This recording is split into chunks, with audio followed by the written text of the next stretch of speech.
الحمد لله رب العالمين والصلاة والسلام على رسول الله وعلى آله وأصحابه أجمعين. رب اشرح لي صدري ويسر أمري واحلل عقدة من لساني ويفقهوا قولي. آمين. Assalamu alaikum wa rahmatullahi wa barakatuh. Donc on se retrouve aujourd'hui pour le 31e cours sur les thèmes du Coran d'un point de vue général. Et on est toujours dans la partie sur les bonnes actions. Et aujourd'hui, je vais parler de principalement l'obéissance à Allah.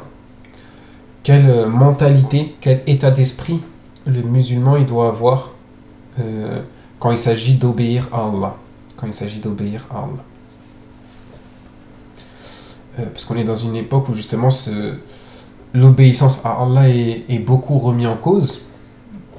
Et du coup, c'est important d'avoir le bon état d'esprit par rapport à ça.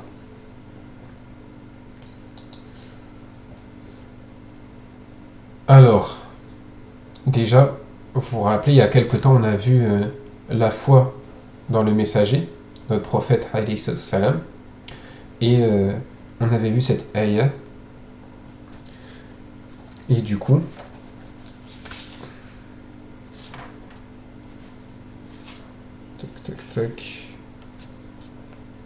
فلا وربك لا يؤمنون حتى يحكموك فيما شجر بينهما ثم لا يجدوا في أنفسهم حرجا مما قضيت ويسلموا تسليما.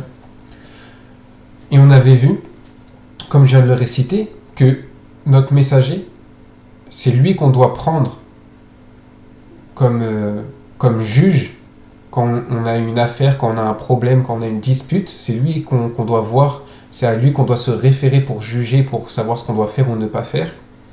Et on ne doit pas se sentir mal une fois qu'on sait ce que le prophète il a dit, et on doit se soumettre.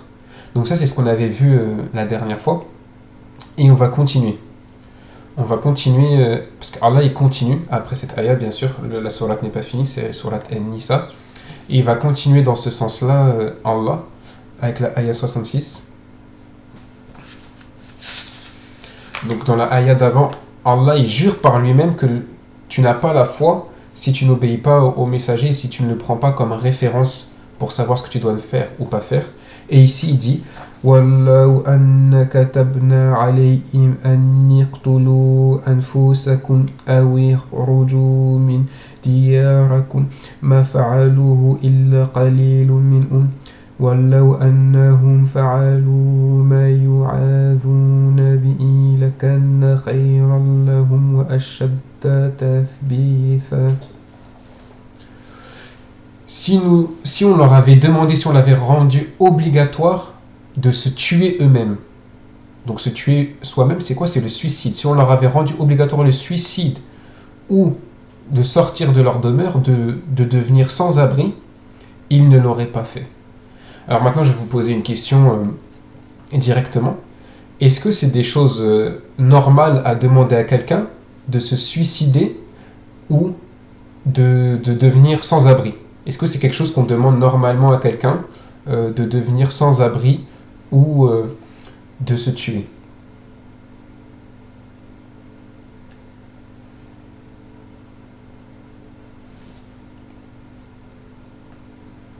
Est-ce que c'est quelque chose de normal de demander à quelqu'un est-ce que tu veux te suicider? Non, ça n'a rien de normal. C'est quelque chose de complètement inhabituel. On va jamais demander à quelqu'un est-ce que tu veux te tuer ou est-ce que tu veux devenir sans abri. Donc là, Allah il explique que si, c'est une hypothèse, si Allah il avait demandé ça aux gens, il ne l'aurait pas fait. Pourquoi il ne l'aurait pas fait? Parce que c'est pas logique. Mais Allah, regardez ce qu'il continue. C'est pas logique, mais regardez ce qu'il dit. Il n'aurait pas fait, sauf un petit nombre d'entre eux. S'ils avaient fait ce qu'on leur avait ordonné, ça aurait été certainement meilleur pour eux et ils auraient été plus affermis. C'est-à-dire que ça aurait été la décision la plus logique et la plus ferme. Donc là, Allah, il dit quoi aux croyants? Il nous dit quoi? Il nous dit ça aurait été plus logique de suivre de vous suicider et de devenir sans abri si Allah vous l'avait ordonné que de ne pas le faire. Pourquoi ? Là, Allah il souligne quelque chose de très important. Il nous fait comprendre que l'obéissance à Allah, elle est absolue et elle est au-dessus de notre logique. C'est un défi. C'est un défi de confiance en Allah. Bien sûr, c'est une hypothèse. Allah, il ne nous le demande pas, mais il nous dit, si je vous l'avais demandé, comment vous aurez réagi ? C'est un défi de confiance en notre foi. Et juste à la ayah d'avant, on vient de voir quoi ? On vient de voir que Allah, quand le prophète il dit quelque chose, on est obligé de se soumettre. Parce qu'il faut bien comprendre que nous, à notre époque, on a une époque où ce que dit le prophète et le Coran, c'est deux choses distinctes. C'est deux choses distinctes. Quand on veut voir ce que le prophète il a dit, on va voir dans les hadiths. Et quand on veut voir ce que Allah il dit, quand on veut voir le Coran, on va directement dans le Coran. Mais il faut bien comprendre qu'à l'époque du prophète c'est lui qui récite le Coran aux gens et c'est lui qui leur dit une chose. Donc, quand le messager il nous dit quelque chose à leur époque, il fallait obligatoirement le suivre et se soumettre. Et même s'il nous dit des choses qui sont pour nous illogiques. On peut avoir peur de ce que Allah nous dit. On peut ne pas comprendre ce que Allah nous dit. On peut trouver ça pas logique, mais ce que Allah nous demande, c'est d'être ferme. Tout ce que le prophète dit, ça vient d'Allah. Et donc tout ce que le prophète nous dit de faire, on doit être ferme dessus. Même si on ne comprend pas, même si pour nous c'est pas logique.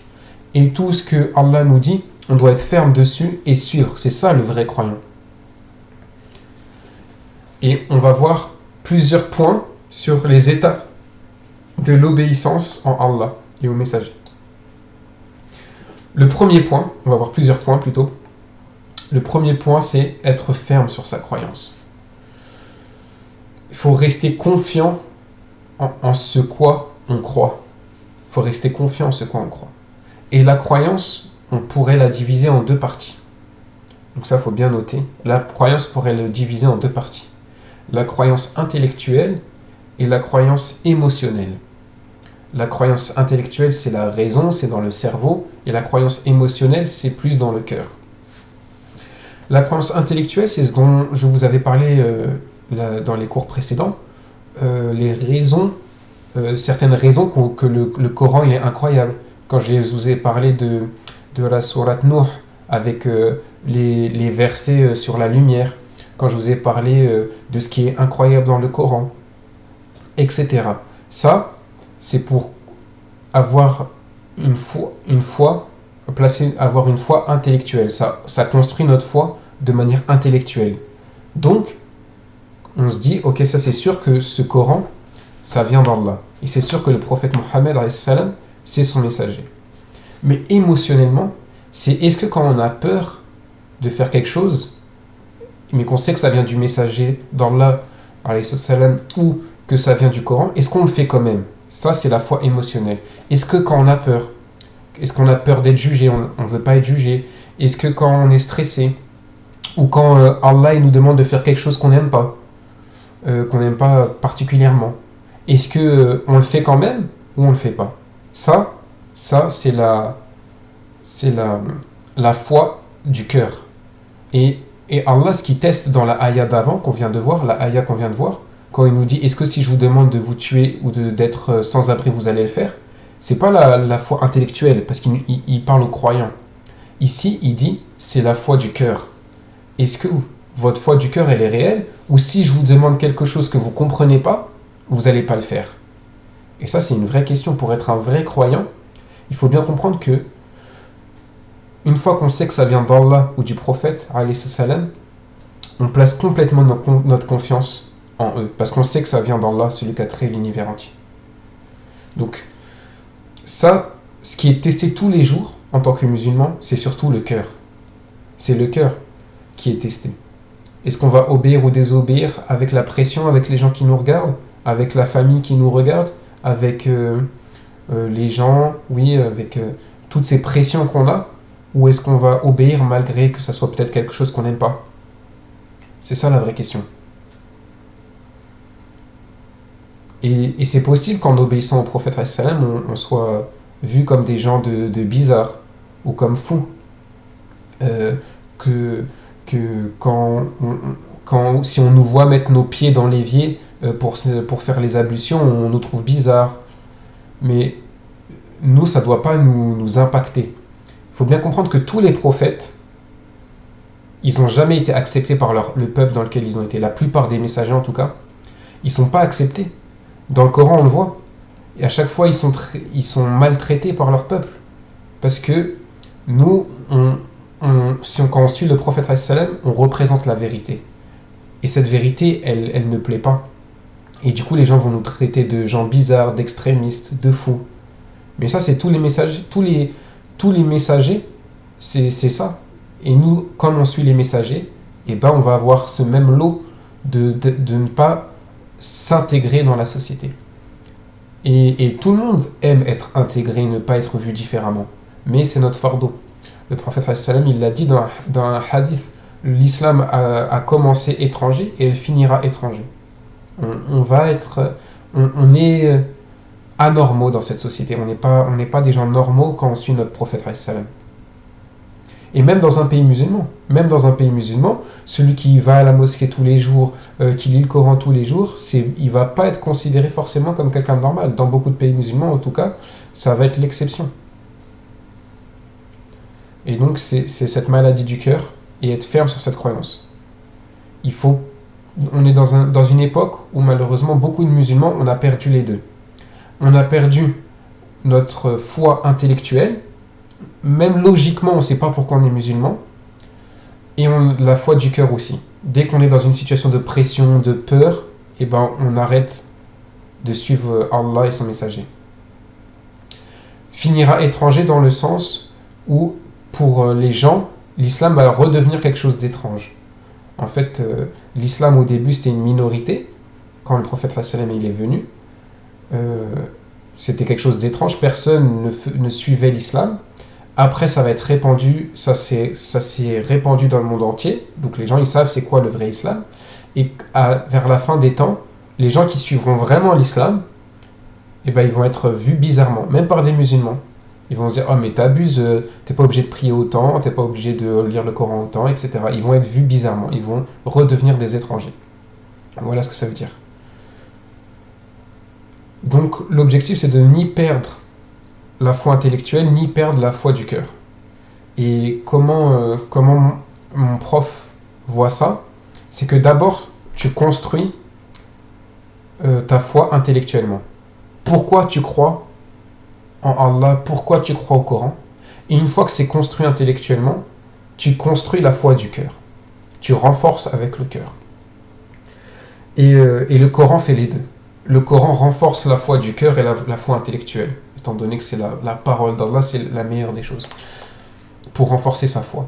Mais aussi une des choses qui renforce cette foi du cœur et de l'intelligence, c'est lire la biographie du prophète ou regarder des vidéos de la biographie du prophète. Au minimum, essayez de le faire une fois par semaine, de voir la vie du prophète. Non, la fin des temps, c'est pas le jour du jugement. La fin des temps, c'est proche du jour du jugement. C'est quand l'humanité approchera du jour du jugement. Mais c'est pas le jour du jugement. C'est vers la fin de l'humanité. Et du coup, c'est vraiment regarder la sira une fois par semaine au minimum, et si possible tous les jours, s'inspirer de la vie du prophète regarder, et la sira, du coup c'est l'histoire du prophète quand tu étudies son histoire, tu vas t'en imprégner et ça va renforcer ta foi de manière intellectuelle et aussi de manière émotionnelle du cœur. Et justement, on doit s'habituer. On ne doit pas s'étonner d'être pris en ridicule. Par exemple, les ablutions, comme je disais, dans l'évier. Mais il ne faut pas oublier que nous savons ce qu'on suit et que eux, ils ne suivent rien de concret. Donc maintenant, le deuxième point. Ah non, pardon. Avant le deuxième point, on va voir encore quelques ayats de la même sourate.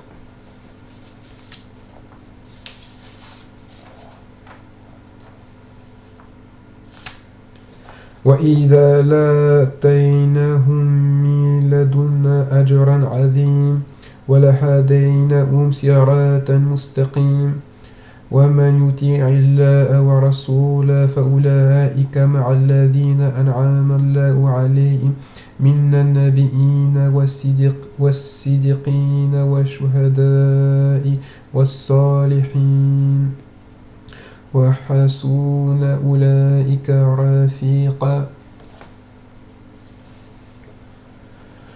Alors nous leur aurions donné certainement de notre part une grande récompense. Donc là, Allah, il fait comprendre quoi? Il fait comprendre que ces gens qui sont fermes sur ce que Allah leur demande, même si c'est contre, qui montrent du courage, qui montrent de la détermination, même si c'est contre eux ce qu'ils pensent, ou ce que la société pense d'eux, ou leur peur, ou ce qu'ils aiment et ce qu'ils n'aiment pas, ceux qui ont réussi à montrer du courage et à être déterminés, Allah, il va leur donner une grande récompense. Une grande récompense.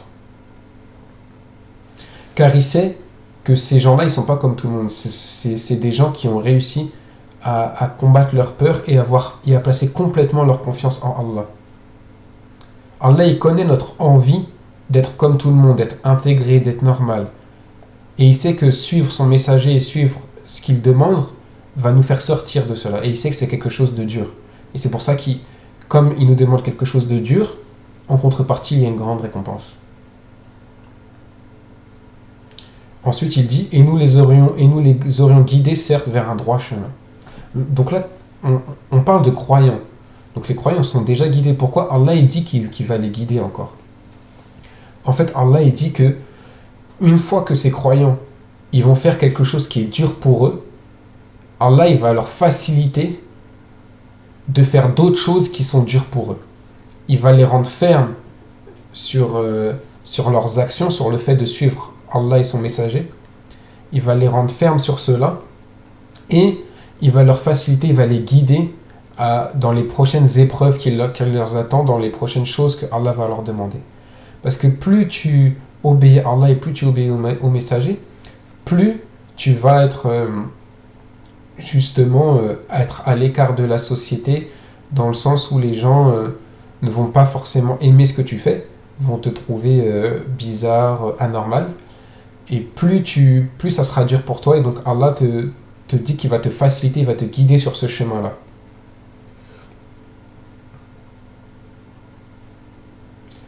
Et quiconque obéit à Allah et au messager. Alors là, en arabe, c'est vraiment pas mal ce qui se passe, c'est que le wa, il ne veut pas forcément dire et, mais ça peut être aussi el araftul bayan, c'est-à-dire c'est une lettre ou un mot plutôt qui clarifie. Quiconque obéit à Allah, c'est-à-dire au messager. On peut aussi le traduire par quiconque obéit à Allah, c'est-à-dire au messager. Parce que obéir à Allah, c'est la même chose qu'obéir au messager. C'est pour ça qu'Allah il les a mis à côté avec un wa qui les lie. Pour dire que obéir au messager et obéir à Allah, c'est une seule et même chose, parce que ce que le prophète et le messager dit, c'est ce que Allah lui dit de dire, alayhi salam. Et donc il n'y a pas de différente. Ceux-là seront avec ce qu'Allah a comblé de ses bienfaits. Donc là, Allah il promet à ceux qui obéissent à Allah et à son messager d'être en compagnie de certaines personnes. Et qui sont ces personnes? Les prophètes, les véridiques, les martyrs et les vertueux. Alors les prophètes, vous savez qui c'est, ce sont ceux qui reçoivent la révélation. Les véridiques, c'est ceux qui sont à l'époque des prophètes et ils croient directement. Dès que le prophète se déclare, comme par exemple Abu Bakr as-Siddiq, dès que le prophète vient à eux, ils croient en eux à 100% sans avoir aucun doute dans leur cœur.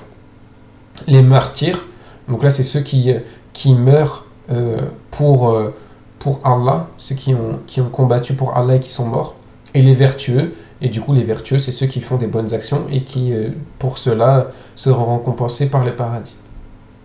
Et quel bon compagnon que cela. rafiqa wa husna ulaika al-rafiqa, c'est une compagnie, mais rafiqa ça veut dire s'allonger de manière détendue, se détendre comme ça par exemple, comme si j'étais comme ça, détendu. Donc ça veut dire qu'on sera dans cette compagnie de manière détendue, apaisée. C'est ça que promet Allah à ceux qui obéissent à Allah et à son messager. ذَلِكَ فَضْلٌ مِّنَ اللَّهِ. Certes, cela est une bénédiction qui vient d'Allah. Et Allah suffit comme parfait connaisseur. Allah connaît parfaitement tout. Il suffit comme connaisseur. Donc là, c'est l'ultime bienfait d'Allah. Donc on va continuer maintenant après avoir vu ça. On voit à quel point Allah il donne de l'importance au fait d'obéir à Allah et son messager et qu'il comprend, il comprend, lui qui comprend tout et qui sait tout, à quel point ce n'est pas des choses faciles pour l'être humain d'obéir aveuglément, même si il s'agit de Dieu. Car c'est car ça va le rendre étranger à sa propre société. Donc maintenant on va voir la deuxième étape, Inch'Allah, qui est nos habitudes versus l'islam. Alors c'est quoi une habitude? Ce qu'on est habitué, pour faire simple, c'est ce qu'on voit tout le temps. C'est-à-dire que si tu es dans une société et tu vois tout le temps quelque chose être fait, bah cette chose pour toi elle va être normale. Ça va être une habitude. Mais si pour toi il y a des choses que tu vois jamais dans ta société, quand tu sors dehors tu le vois jamais dans ta société, et bah ça c'est quelque chose d'anormal. Excusez-moi.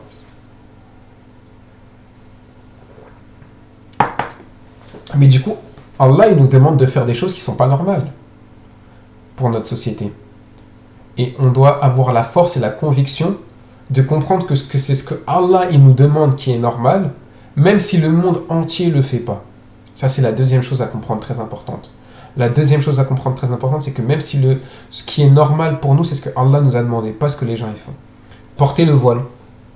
Il y a certaines familles ou certaines villes en France encore où je pense que si tu portes le voile, les gens ils vont te regarder d'une certaine manière parce que c'est anormal. Même dans les grandes villes, les gens te regardent d'une certaine manière. Mais il y a des villes où ils ont pas de voilée. Donc la première voilée de cette ville, elle va avoir des regards tout le temps. Et pourtant, c'est normal. Se voiler, c'est normal. Mais pas dans notre société. Dans notre société, se voiler, c'est pas normal. Mais pourquoi? Tout simplement parce comme je l'ai dit au début, quelque chose de normal, c'est quelque chose qu'on voit tout le temps. Mais eux, ils le voient jamais. Mais eux, ils ont l'habitude de voir des femmes dénudées. Si on est près de la plage, de voir des gens presque nus, juste en sous-vêtements, c'est quelque chose de normal pour eux. Mais pour nous, en tant que musulmans, c'est quelque chose d'anormal, de mauvais. Donc, on doit réussir à avoir une mentalité où ce qui est normal, c'est ce que Allah il dit, et pas ce que nous, on a vécu. Et parfois, c'est dur, parce qu'on a toujours vécu dans cette société. On a toujours vécu dans cette société où, par exemple, être à moitié nu à la plage, c'est quelque chose de normal. Et c'est possible que notre cœur, ça ne le gêne pas au début, parce qu'on est habitué à ça. Mais au moins intellectuellement, comme on sait que Allah, pour lui, c'est pas normal, pour nous, ça ne doit pas être normal. Donc, c'est vraiment un travail sur soi. Prier, par exemple, prier. C'est pas normal de prier en France. C'est pas normal de s'arrêter, de prier dans la rue, de prier dans un parc, de prier à la plage, de prier au travail, c'est pas normal. Mais pour les musulmans, c'est normal. Donc même quand tu es étudiant, pour toi, c'est normal de prier. Donc, tu sors et tu pries. Même si pour le monde entier, c'est anormal, comme pour Allah, il t'a dit que c'est ce que tu dois faire normalement, c'est normal. Donc, on doit définir pour soi-même la vérité. Et ce à quoi je suis habitué.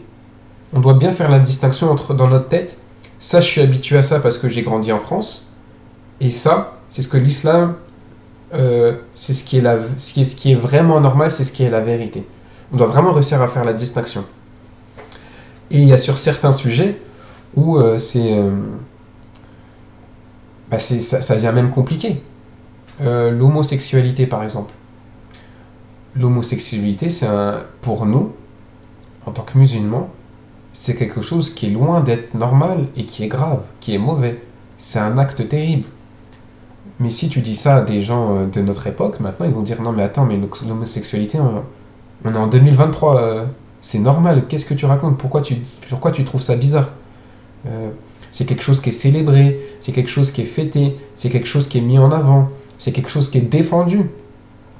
Et si tu es contre ça, tu n'as même pas le droit de le dire. On te l'a imposé.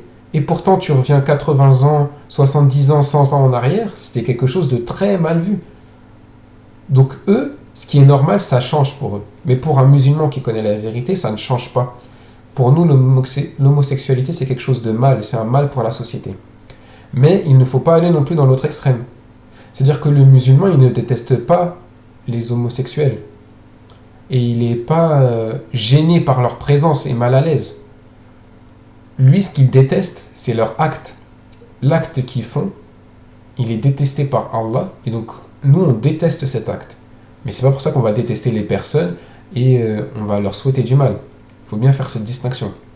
Mais pour nous, l'homosexualité est loin d'être quelque chose de normal. C'est tout le contraire, c'est une anomalie. Donc c'est l'acte oui, c'est ce que je dis, c'est bien l'acte pour nous qui est problématique et pas la personne. Bien au contraire. Comme je disais, on ne doit pas être dégoûté de leur présence. Mais il y a d'autres choses que nous on trouve normales, même en tant que musulmans, qu'on ne doit pas trouver normales. Les relations hors mariage, pour nous, c'est un crime. C'est un crime très grave. Allah, plusieurs fois dans le Coran, il le met à côté du meurtre. Mais comme nous, on a grandi en France, on l'a vu tout le temps. Toute notre vie, on a vu des gens sortir avec d'autres personnes sans se marier. Mais pour nous, ça, c'est quelque chose de grave, de terrible. Et c'est la même chose pour ces personnes-là. On va pas...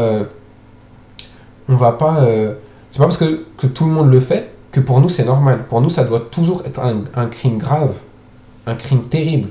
Mais on doit pas être... c'est pas pour ça qu'on doit ne pas parler à ces personnes-là ou quoi que ce soit. Mais ce qu'ils font, c'est grave pour nous. Et ça doit être quelque chose de grave. On doit se dire que ce que ces personnes-là font, c'est quelque chose de grave. Même si toute notre vie, on l'a vu, et que, a priori, c'est dans notre habitude. C'est pour ça que ce deuxième point, je l'ai appelé nos habitudes versus l'islam. Parce que c'est pas parce qu'on est habitué dans notre société à quelque chose que c'est le bien ou que c'est normal.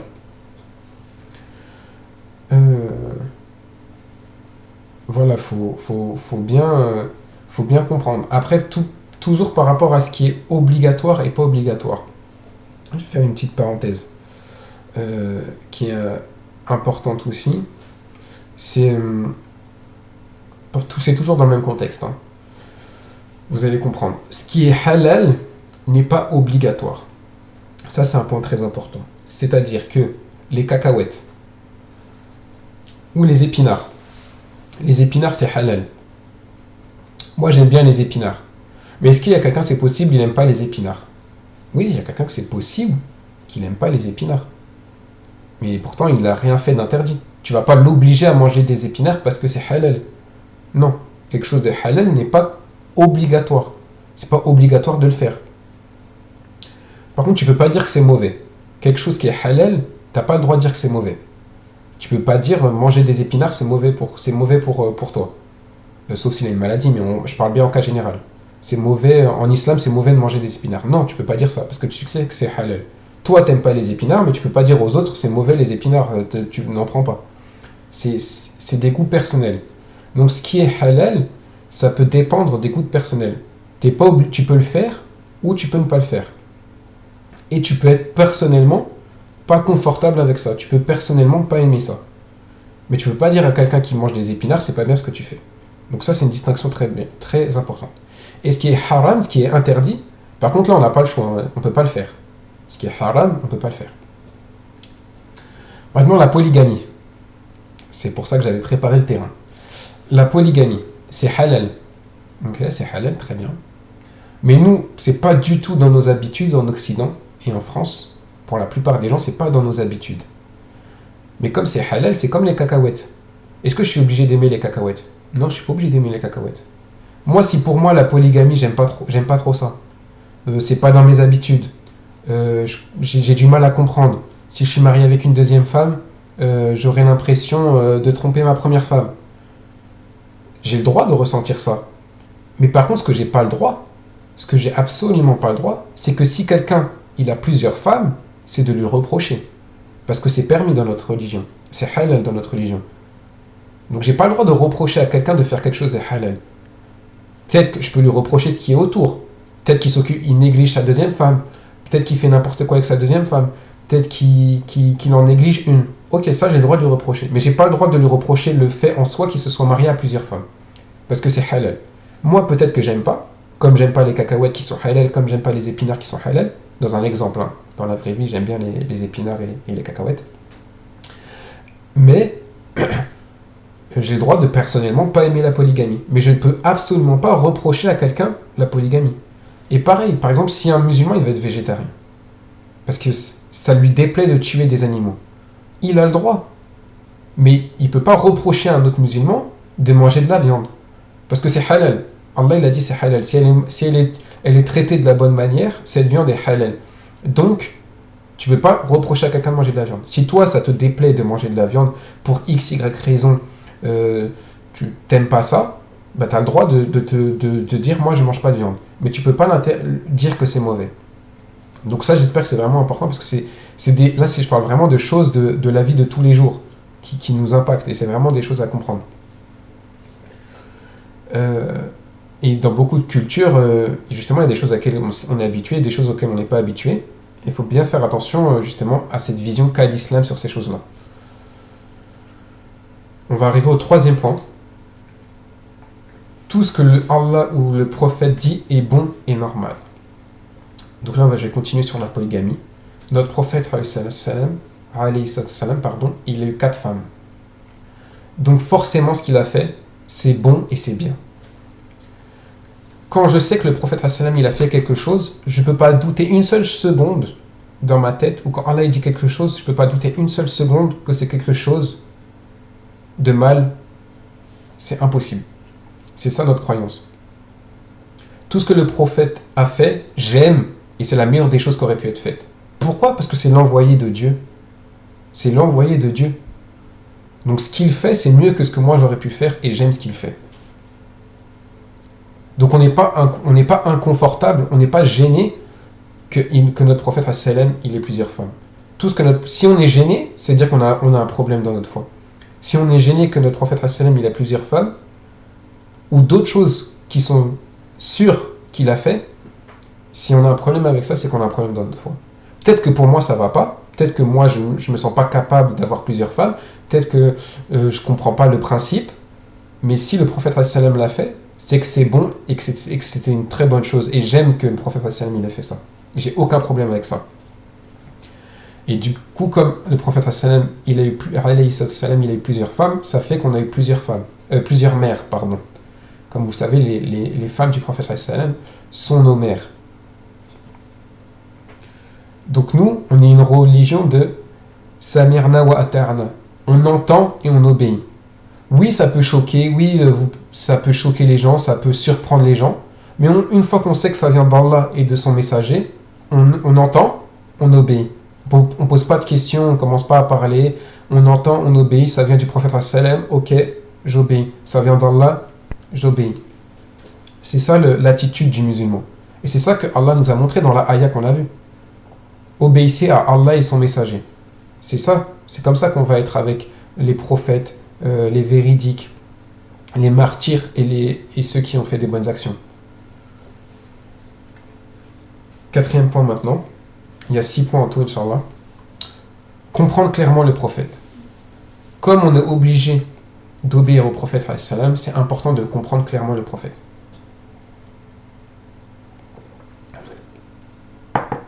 C'est très important de le comprendre clairement.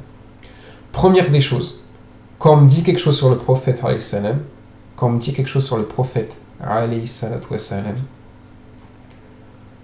ma première réaction c'est, quoi qu'on dise sur lui, ma première réaction c'est, si le prophète l'a vraiment dit, c'est incroyable, c'est trop bien, j'aime trop ce qu'il a dit.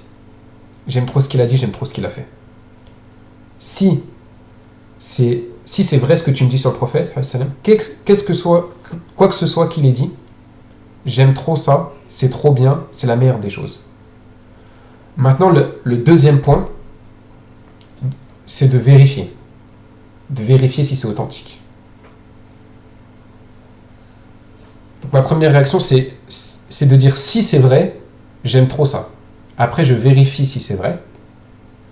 Et une fois que je vérifie si c'est vrai, j'essaye de comprendre la situation et le contexte pour comprendre la sagesse. C'est-à-dire que dans tous les cas, le dernier point, donc le premier point, c'est quoi que j'ai dit? La première étape, je dis, si ça vient du prophète sallam, c'est trop bien, j'aime trop ce qu'il a fait. Deuxième point, je vérifie que c'est authentique. Troisième point, si c'est authentique, j'essaye de comprendre la sagesse de pourquoi le prophète sallam a fait ça, afin de grandir. Mais le troisième point de comprendre la sagesse, que je comprenne ou que je ne comprenne pas, ça il faut bien le comprendre, qu'on comprenne ou qu'on ne comprenne pas la sagesse pourquoi le prophète sallam, on sait qu'il l'a fait pour la meilleure des raisons. Et même si on ne comprend pas pourquoi, c'est la meilleure des raisons. Pourquoi je vous parle de ça? Parce que souvent le prophète sallam, il est cité parfois par ses ennemis et parfois même par des musulmans en dehors du contexte. On va citer un hadith du prophète sallam complètement en dehors du contexte. Par exemple, il y a un hadith qui est parfois utilisé où on dit le prophète sallam, il a ordonné de couper la langue à quelqu'un. Il a ordonné de couper la langue à quelqu'un. Ok, j'entends ça. Première réaction, si c'est vrai, c'était la meilleure des choses à faire. Ok, maintenant je vérifie. Ok, je vérifie. Ok, c'est authentique. Ok, maintenant je comprends le contexte. Le contexte de ce hadith où le prophète sallam il demande à Omar d'aller couper la langue de quelqu'un, c'est le contexte où il y avait un ancien chef de tribu. Donc à l'époque, il y avait plusieurs tribus, plusieurs clans, tribus, vous pouvez appeler ça comme vous voulez. Et il y avait un chef de tribu qui s'était converti à l'islam. Et à l'époque, quand tu faisais la guerre, du coup, tu ramassais un bulletin de guerre, un trésor de guerre, qui était composé notamment, par exemple, des armures des morts, etc. Et ce bulletin, il était réparti équitablement. Sauf que normalement, un chef de tribu, il gagne plus que les autres. C'était comme ça que ça fonctionnait dans les tribus. Le chef de tribu, il gagnait plus que les autres du trésor de tribu.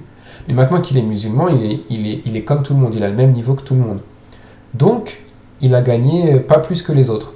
Et donc ce chef de tribu, il a commencé à faire des poèmes comme quoi l'islam l'a humilié. L'islam l'a humilié. Et donc il fait partie de l'armée et il fait des poèmes sur comme quoi l'islam l'a humilié. Et là, le prophète sallam, il entend parler de ça.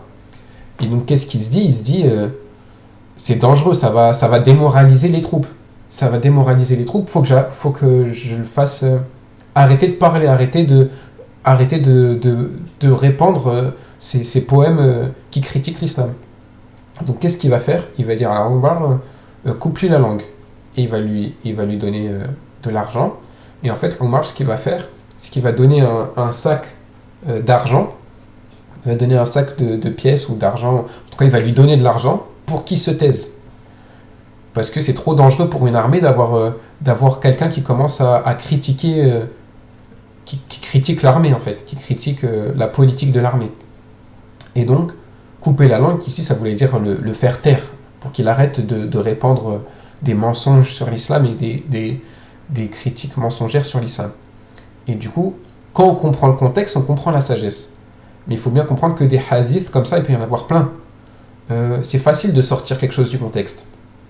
Par exemple, moi, si je joue avec des enfants, par exemple, et je lui dis tu vas voir, si je t'attrape, je vais te manger. Ok. Maintenant, il y a quelqu'un qui arrive, il enregistre ce que je dis, il a dit si je t'attrape, je vais manger. Et il va à la police, il dit regardez, mon voisin, c'est un cannibale et il veut manger des enfants. Il veut manger mes enfants. C'est complètement sorti du contexte. Moi, quand je dis je vais te manger, c'était pour rigoler, comme si je jouais un monstre ou un loup ou je ne sais quoi. Mais quand on prend une phrase et qu'on sort du contexte, on peut lui faire dire beaucoup de choses et n'importe quoi. Donc ça, c'est très important.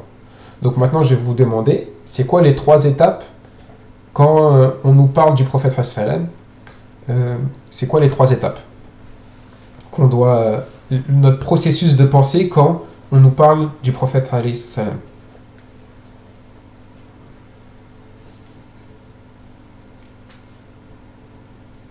Et aussi, je précise qu'il n'y a jamais besoin de justifier notre prophète.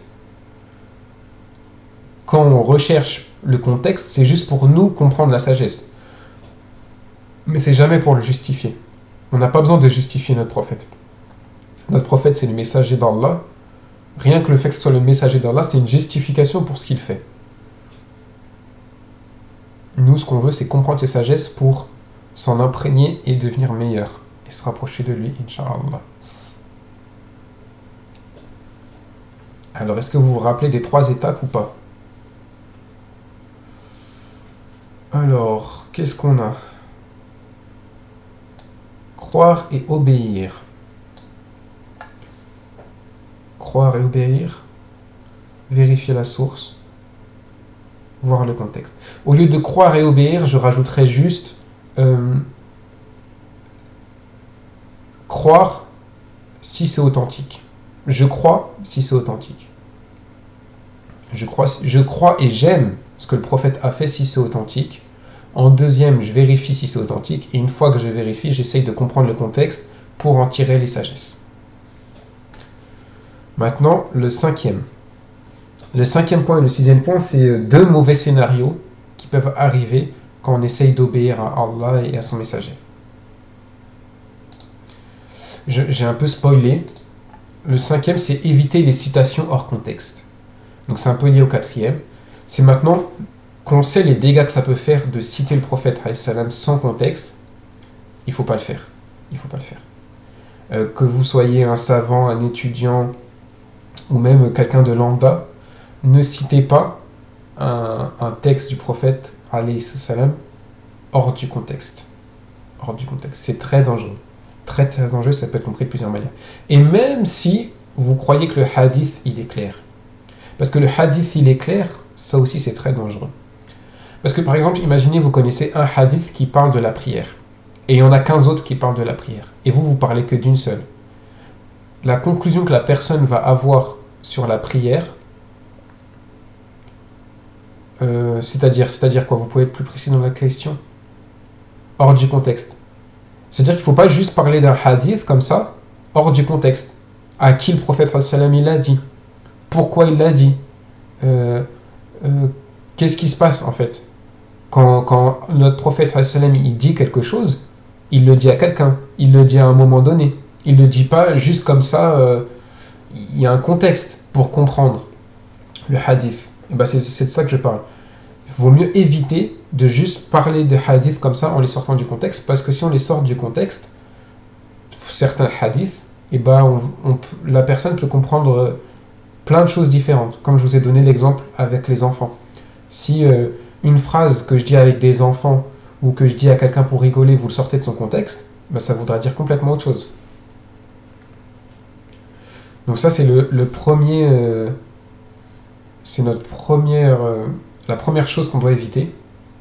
Et la deuxième chose qu'on doit éviter, c'est ne pas attribuer faussement des pratiques à l'islam. En tant que musulmans, on est des représentants de l'islam. Et des fois, on fait des choses. C'est pas on fait des choses, on fait des péchés. Des fois, on fait des choses et on dit que ça vient de l'islam. On fait des mauvaises choses et c'est lié à l'islam. On fait des choses qu'on dit que c'est de l'islam, mais c'est pas de l'islam. Et ça, c'est très dangereux. Parce que ça va amener des gens qui ne sont pas musulmans, par exemple, à s'éloigner de l'islam. Ou même des musulmans à s'éloigner de l'islam. Ils vont dire, ah mais si l'islam c'est ça, moi j'en veux pas. Alors ça fait même pas partie de l'islam, subhanallah. Par exemple, un converti. Combien de fois un converti, on va lui demander, est-ce que tu veux changer de prénom? Ça fait pas partie de l'islam, ça. En islam, on change le prénom de quelqu'un quand la signification du prénom est mauvaise. Si le converti par lui-même, il veut changer de prénom, il peut. Il peut. Mais c'est pas quelque chose d'obligatoire. Et nous, parfois, on a l'impression que c'est obligatoire. T'as certaines personnes, quand un converti va leur parler, il va leur dire « Ah, c'est quoi ton nouveau prénom ?» comme si c'était quelque chose d'obligatoire, subhanallah. Alors que c'est à l'opposé d'être obligatoire. C'est autorisé, mais c'est loin, très loin d'être obligatoire de changer de prénom. Et il y a plein de choses. Il y a des gens, plus ils pratiquent leur religion, plus ils ont l'air colériques, en colère avec les gens. Et du coup, les gens, ils vont se dire, en fait, quand tu pratiques l'islam, t'es quelqu'un en colère. T'es jamais content, t'es jamais souriant. Alors que notre prophète, alayhi salam, c'était la personne la plus souriante. C'était la personne la plus souriante. Le modèle de l'islam, c'est notre prophète, alayhi salam. Il faut le suivre.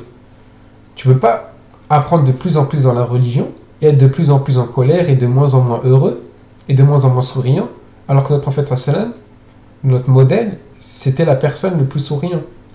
Au point que certains compagnons, ils pensaient être le meilleur ami du prophète, alayhi salam, parce qu'à chaque fois qu'il regardait le prophète, alayhi salam, il lui souriait. Subhanallah. Donc, faut bien comprendre que plus on a de connaissances, plus on doit être souriant, sociable. Et c'est pas parce qu'on déteste une action qu'on déteste un acte. C'est-à-dire que le prophète, même avec les gens qui adoraient des statues, des gens qui faisaient n'importe quoi, des gens qui étaient dans l'ignorance, il avait un caractère noble. Et ça, faut bien comprendre. C'est pas parce qu'on déteste l'action que fait une personne qu'on va détester la personne. Autrement, plus personne va se convertir. Si dès que les gens ils font n'importe quoi, on est plus souriant avec eux, on est plus aimable. Non. Si ils font n'importe quoi, on déteste ce qu'ils font, mais on ne déteste pas la personne. Il faut toujours avoir un caractère noble avec ces personnes. Il faut toujours avoir cette dignité, ce bon comportement. Donc il faut vraiment faire attention à distinguer cette ligne entre moi, ce que je fais, et ce que l'islam demande. C'est vraiment très important. Il faut faire très attention aussi à... Parfois, quand on vient d'être converti ou quand on vient de revenir vraiment à fond dans l'islam, on est à fond et on croit avoir la vérité sur tout. Mais sauf que la vérité, ça se construit. La vision du monde que j'ai aujourd'hui et la vision du monde que j'aurai dans 10 ans, ça ne sera pas la même. Bien sûr, il y a certaines choses qui sont fixes et qui ne changent pas, mais la vérité et la sagesse, ça se construit. Ça s'affine petit à petit. Bien sûr, les choses principales de la vérité, alhamdoulilah, avec le Coran et la Sunna, on les connaît, mais par notre expérience, la sagesse, et en étudiant plus le Coran, et en étudiant plus la Sunna de notre prophète, notre vision de la vérité, elle va s'affiner. Donc, faut faire attention à ne pas être trop direct, trop violent. Et ça, c'est justement quand on est adolescent, quand on vient de revenir dans l'islam, quand on vient de se convertir, c'est des choses qui peuvent arriver. Ou malheureusement, on est à une époque où on peut être dans l'inverse, ou même si on est jeune, même si on est adolescent, on laisse tout passer. On laisse tout passer, rien n'est grave, on fait sa vie, on s'en fout de tout. Le je m'en foutisme ou s'en foutre de tout, c'est vraiment quelque chose de très grave aussi dans notre religion. Le musulman, il doit être révolté par les mauvaises actions. Il doit garder un bon comportement envers tout le monde, être digne, être noble, mais il doit avoir une flamme en lui qui lui fait détester les actions que Allah il déteste. Donc voilà, c'est fini pour le cours d'aujourd'hui, alhamdoulilah. J'ai fait ce cours notamment parce que la semaine prochaine, Inch'Allah, on va voir Surat Tahlim. Et dans cette sourate, on va voir que le prophète, alayhi salam, ça va parler du fait qu'il a plusieurs femmes. Et justement, c'était important de comprendre comment le musulman il doit aborder ce genre de questions, et notamment quand c'est des choses auxquelles il n'est pas habitué. Donc voilà, j'espère que ce cours a été profitable. Et si vous avez des questions, n'hésitez pas. Assalamu alaikum wa rahmatullahi wa barakatuh.